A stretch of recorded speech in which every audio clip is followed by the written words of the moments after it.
బగారా రైస్‌ని ఇలా చేసుకోండి. టేస్ట్ అయితే సూపర్ ఉంటదండి. మనకి ఏ హోటల్‌లో దొరకదు. అంత బావుంటది.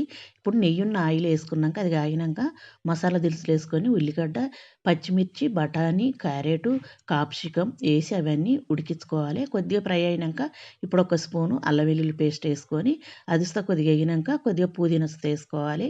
అచ్చుత ఎగినంక ఇప్పుడు మనం కొద్దిగా కొత్తిమీర, కొద్దిగా బిర్యానీ మసాలా, కొంచెం గరం మసాలా, తగినంత సాల్టు ఏసి అంతా ఒకసారి కలుపుకొని అందులో 3 గిలాసుల వాటరేసుకోవాలి. 2 గిలాసుల రైస్‌తో చేస్తున్నా కాబట్టి 3 గిలాసుల వాటరయితే కరెక్ట్ కొలత అండి. ఇప్పుడు 2 గిలాసుల బియ్యాన్ని కడుక్కొని ఇప్పుడు మరిగే వాటర్‌లో మనం బియ్యాన్నేసుకొని క్యాప్ పెట్టేసి అంతా కలుపుకొని ఒక్క 2, 3 నిమిషాలు ఉడికించుకుంటే మనకు రైస్ అంతా అట్లు ఉడుకుతది.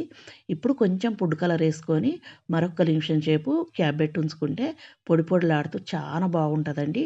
ఇలా ఓసారి మీరుతో చేసుకోండి. టేస్ట్ అయితే సూపర్ ఉంటది. తప్పక ట్రై చేయండి. నచ్చిందంటే లైక్ చేయండి, షేర్ చేయండి.